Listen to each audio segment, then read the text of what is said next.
Today we'll talk about how can you select font size on your Webull app. We go to figure out the selection or know how you can do that in your app. So you just follow this ways, then it's going to work with you.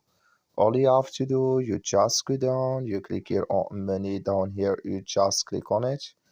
So then it's going to take you to your profile. It's going to show for you like this.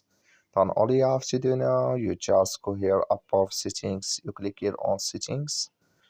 Then you come to next step here, it's going to show for you like this. So then you click here on general here, you just click on it here. Then it's going to take you to this list. It's going to show for you like this.